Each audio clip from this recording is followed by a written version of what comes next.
2016 മുതലാണ് പ്രധാനമായിട്ടും നിലമ്പൂരിന്റെ ചരിത്രം അങ്ങ് മാറിയത്. അത് PV അൻവറിന്റെ വരവോടുകൂടിയായിരുന്നു. അൻവറിന്റെ ആ പോരിന്റെ ചരിത്രം നമുക്ക് വ്യക്തമായിട്ടൊന്ന് നോക്കാം.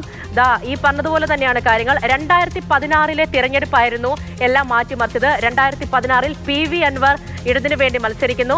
ആര്യാടൻ ഷൗക്കത്തായിരുന്നു, അല്പസമയം മുമ്പ് പറഞ്ഞു, ആര്യാടൻ ഷൗക്കത്തായിരുന്നു UDF-ന് വേണ്ടി സ്ഥാനാർത്ഥിയായിട്ട് എത്തിയത്. കാരണം 2016 ആര്യാടൻ മുഹമ്മദ് കളം പൊഴിഞ്ഞതിന് ശേഷം അദ്ദേഹത്തിന്റെ മകനായ ആര്യാടൻ ഷൗക്കത്താണ് രംഗത്തിറങ്ങിയത്. പക്ഷേ അവിടെ തോൽവി ഏറ്റുവാങ്ങേണ്ടി വന്നു. അന്ന് കോൺഗ്രസിന് വേണ്ടി മത്സരിക്കുന്നു. ഭൂരിപക്ഷം എന്ന് പറയുന്നത് 11,054 വോട്ടുകളാണ്. ആ രീതിയിലായിരുന്നു അന്നത്തെ ഭൂരിപക്ഷം എന്ന് പറഞ്ഞത്.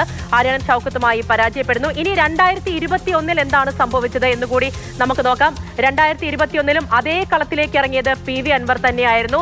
CPM സ്വതന്ത്രനായിട്ട് അദ്ദേഹം വിജയിക്കുകയും ചെയ്തു. പരാജയപ്പെട്ടത് VV പ്രകാശാണ്, കോൺഗ്രസിന്റെ VV പ്രകാശാണ് പരാജയപ്പെട്ടത്. അന്ന് പക്ഷേ പ്രശ്നമുണ്ടായത്, അല്ലെങ്കിൽ ഒരു പ്രത്യേകത എന്നുള്ളത് 2700 മാത്രമാണ് ഭൂരിപക്ഷം എന്നുള്ളതാണ്.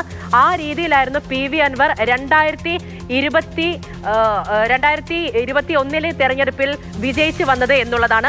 അങ്ങനെയാണ് 2016 2021 സാഹചര്യങ്ങൾ വരുന്നത്. എന്തായാലും ആ ഒരു ഘട്ടം കഴിഞ്ഞതിന് ശേഷമാണ് PV അൻവർ ഇങ്ങനെ പോരിനിറങ്ങുന്നതും ഈ രീതിയിലേക്ക് കാര്യങ്ങൾ മറിയുന്നതും. എന്തായാലും എല്ലാവരെയും സംബന്ധിച്ചൊരു അഭിമാന പോരാട്ടമാണ് എന്നുള്ളതിൽ യാതൊരു സംശയവുമില്ല. അതിനോടൊപ്പം തന്നെ ഈ രീതിയിലുള്ള പ്രശ്നങ്ങളെല്ലാം തന്നെ കലങ്ങി മറിഞ്ഞു കിടക്കുകയും ചെയ്യുകയാണ്.